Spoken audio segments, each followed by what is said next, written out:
Okay, we're recording this time good. Because it wasn't recording the last time. That's a little weird. But, yeah, TNA had a great pay-per-view. I mean, Bound for Glory. Some people already said it's the next WrestleMania. Some people say it is WrestleMania. To be honest, it's even better than WrestleMania, people are saying. There's so many comments from last night's pay-per-view. It was an amazing night. It was, I mean, I don't care if you're a TNA fan or a WWE fan. This was a pay-per-view you had to watch because it was just amazing. And one side note before we go, which is, I think is pretty nice. It's pretty, pretty honorable for TNA. For the international fans, they were unable to stream it on TNAOnDemand.com.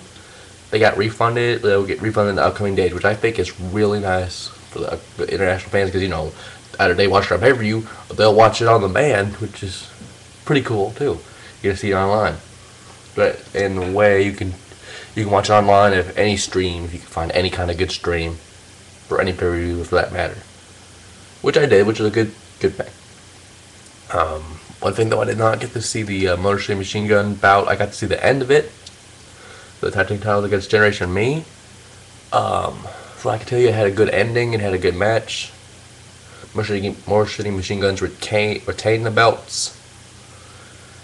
I really didn't get to see a little bit of that. I only got to see like a little bit of that match towards the ending of it, so I can't say much about that. I'm sorry about that. For the TNA Knockouts title, it was Mickie James versus... No. Mickie James was the referee. I'm sorry. It was Tara versus Madison Rayne versus Velvet Sky versus Angelina Love for the Knockouts title with Mickie James as the referee.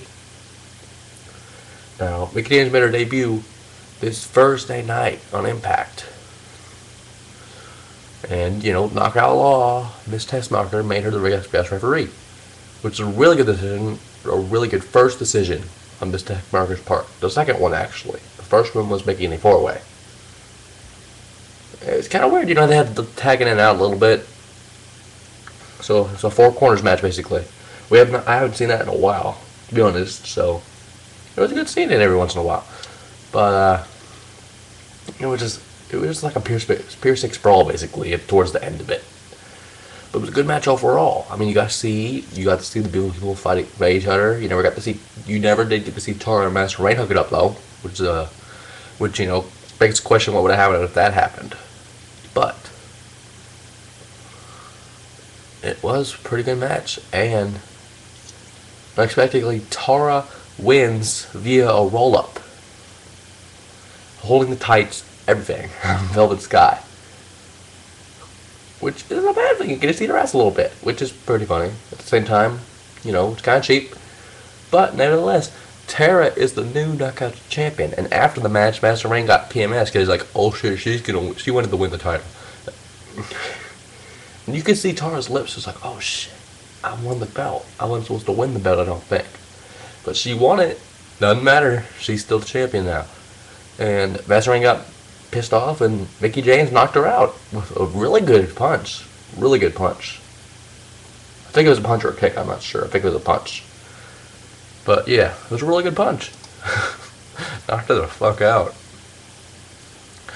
And the match that I just loved, just because it was hilarious the whole time, Eric Young and Belinda Jordan versus Inc. Eric Young had like tattoos all over. Like, I don't know if he drew them, like with crayon or whatever, or if he actually did the tattoos.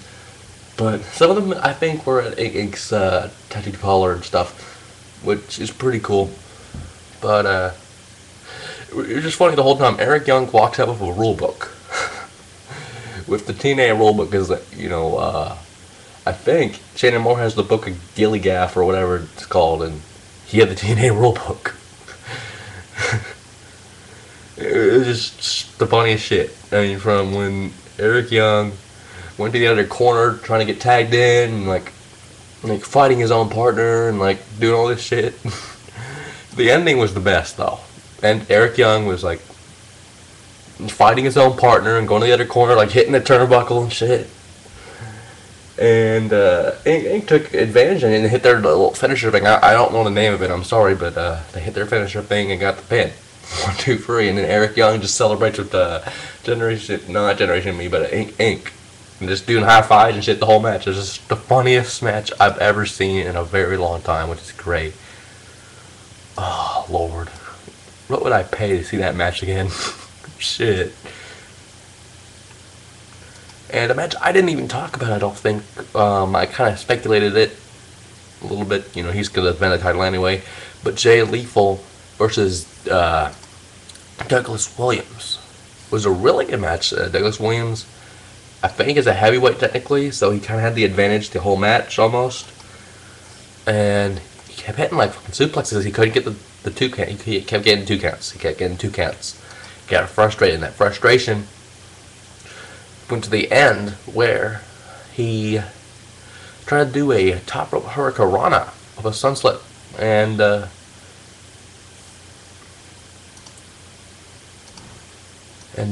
Jay Lethal reversed it with a sunset flip, and 1, 2, 3. That was it. And after that, the Shore people came out, which I kind of like. For those who don't know, there's a new what? All right.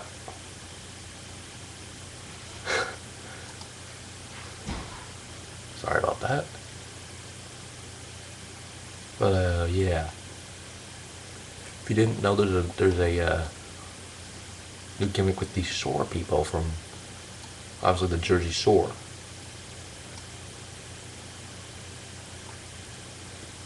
I'm just trying to look at something. I'm sorry.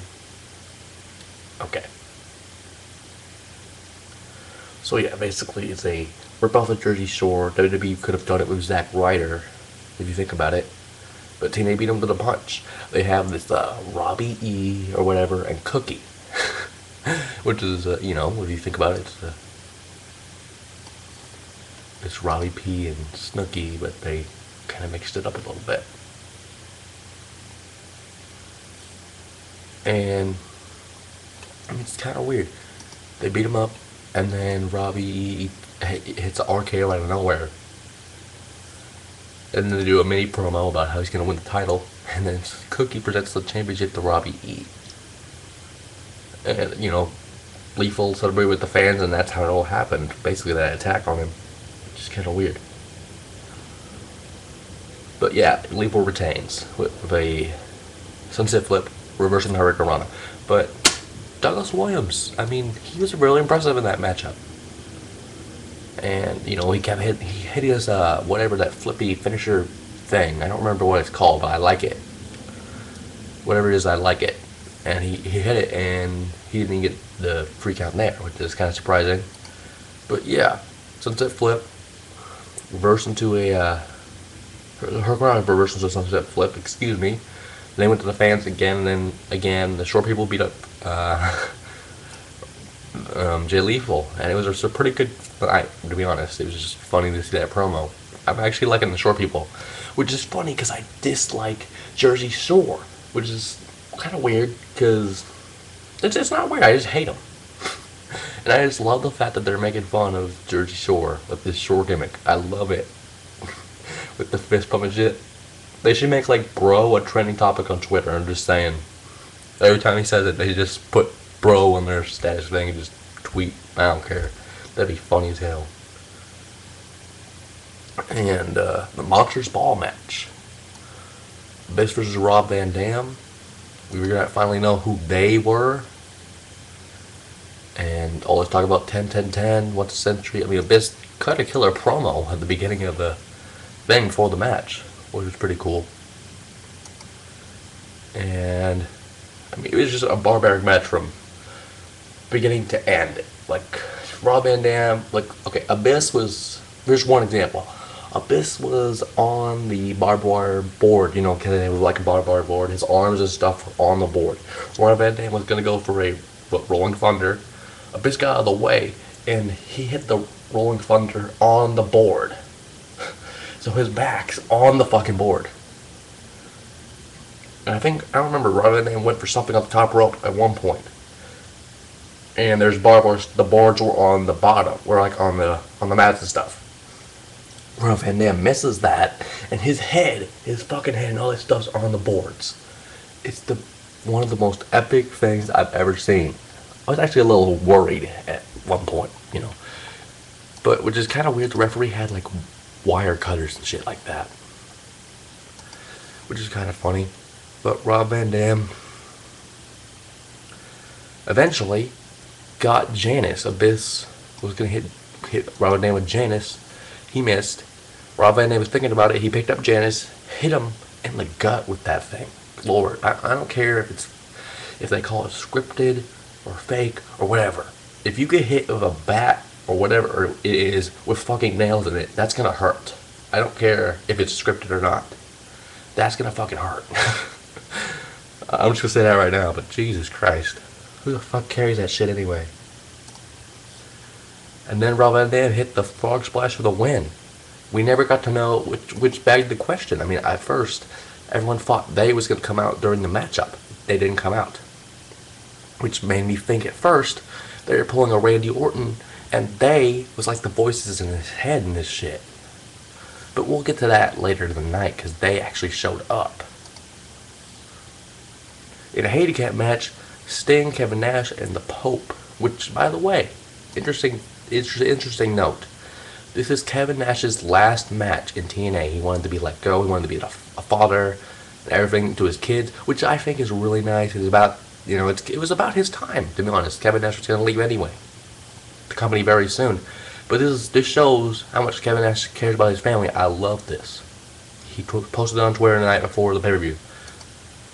And handicap match, Sting, Kevin Nash, and the Pope versus Samoa Joe and Jeff Jarrett. Late in the bout, Joe hit a kick on Nash and went attacking Jarrett, which I'm just going to the endings here because I mean we're running a little bit out of time here. I don't want to go into another part, but whatever. We have to. But the match was very good overall. Everyone got into the match except Jeff Jarrett, who shockingly Jeff walked out on Samoa Joe when Joe wanted to get the tag. Jeff walks out, goes out of the ring, goes up the ramp, all this shit. And basically, he's fed the little wolves at this point, which begs the question, why did Jeff do it? We'll get to that later, too. But Joe gets beat up, Nash hits the powerbomb, and Nash gets the pin on his final matchup. And in a shocking turn of events, we're going to have this announcement for Team 3D. This announcement of some sort. Team 3D is going to retire soon. And people say, oh, well, he's not.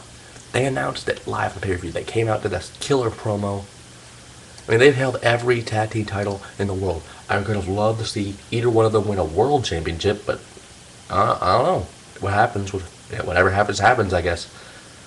And, however, they will get one more match at, I guess maybe a pay-per-view or a show, Impact show, I don't know, against the Motor City Machine Guns. So they won a match against the Motor City Machine Guns to come out on top as the TNA World Tag Team Champions and Tag Team Champions in general for the 24th time. That's never been done before. If you think about it, Team 3D's won all kinds of tag team titles from ECW, WCW, WWE, NWA, TNA, IWGP, New Japan, All Japan, you name it, they've held it. And you know what would be a feather in their Motor City Machine Guns' cap? If they could beat Team 3D, the legendary Team 3D, and make them not win their final tag team gold. That would be amazing. But at the same time,